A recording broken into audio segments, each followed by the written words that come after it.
आप फिर से तारीख दे रहे हैं?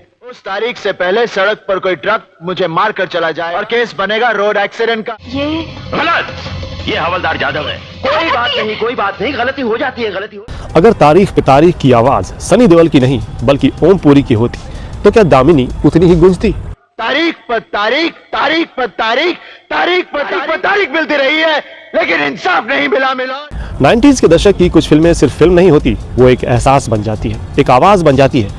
ऐसी ही एक फिल्म है दामिनी, जिसने न्याय, सिस्टम और सच्चाई की लड़ाई को बड़े पर्दे पर इतने दमदार तरीके से दिखाया कि आज 30 साल बाद भी उसके डायलॉग्स लोगों की जुबान पर जिंदा है। ऐसे खिलौने बाजार में बहुत बिकते हैं, मगर इसे खेलने के लिए जो जिगर चाहिए ना, वो दुनिया के किसी बाजार में नहीं बिकता। मर्द उसे लेकर पैदा होता है।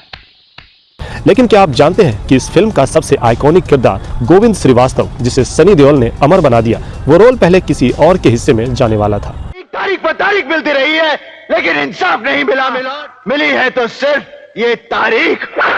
जी हाँ, दरअसल राजकुमार संतोषी की इस क्लासिक फिल्म में पहले गोविंद श्रीवास्तव का किरदार ओम पुरी निभाने वाले थे।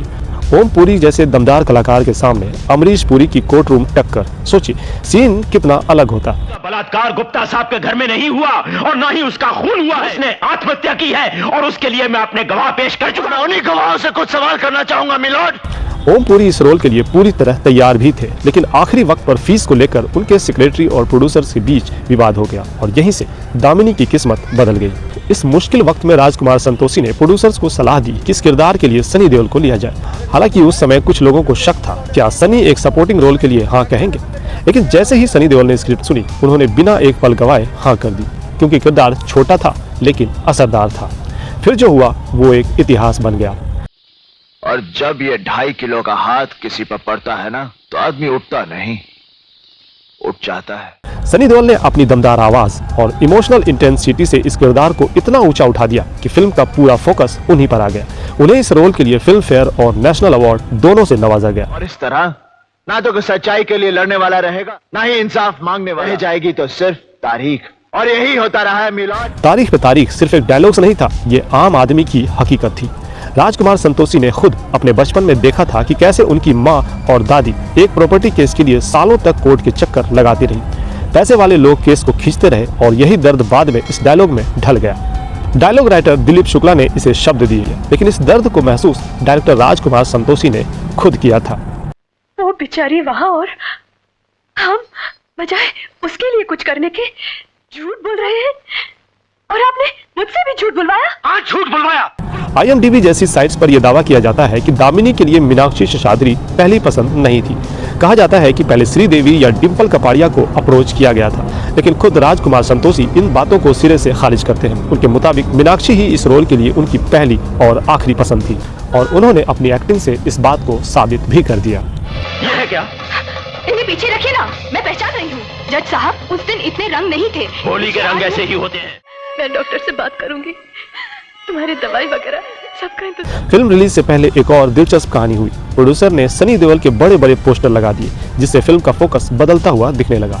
इस बात से ऋषि कपूर नाराज हो गए। उन्हें डर था कि उनका रोल कहीं दब न जाए, और फिल्म देखने के बाद उनका यह डर सच भी साबित हुआ।